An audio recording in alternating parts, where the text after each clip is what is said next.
கர்த்தருடைய பரிசுத்த நாமத்திற்கு மகிமை உண்டாவதாக. இன்றைய வேத வசனம் ஏசாயா 45:2. நான் உனக்கு முன்னே போய் கோணலானவைகளை செவ்வையாக்குவேன். கர்த்தர் நமக்கு முன்பாக போகும்போது நம்முடைய வாழ்க்கையில் இருக்கிற கோணலான காரியங்களை செவ்வையாக மாற்றுவார்.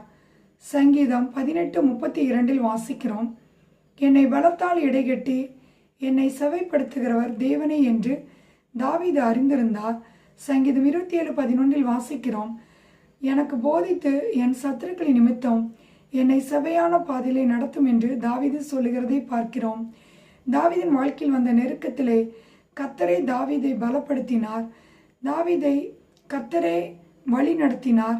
தாவீதின் வாழ்க்கையிலே கர்த்தரே ஆலோசனையாய் இருந்து தாவீதை செவ்வையான பாதையிலே நடத்தினார். ஆம் பிரியமானவர்களே, நம்முடைய வாழ்க்கையிலே நெருக்கங்களும் பாடுகளும் வரும்போது நாம் என்ன செய்வதென்று தடுமாறி கொண்டிருக்கலாம்.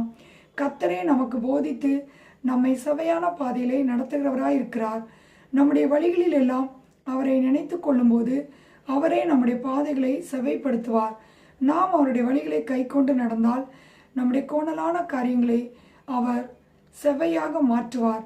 ஆம் பிரியமானவர்களே, கர்த்தர் நமக்கு முன்பாக சென்று நம்முடைய வாழ்க்கையின் எல்லா கோணலான காரியங்களையும் செவ்வைப்படுத்துகிறவராய் இருக்கிறார். கர்த்தர் தாமே இந்த வார்த்தைகளை கொண்டு உங்களை ஆசீர்வதிப்பாராக. God bless you.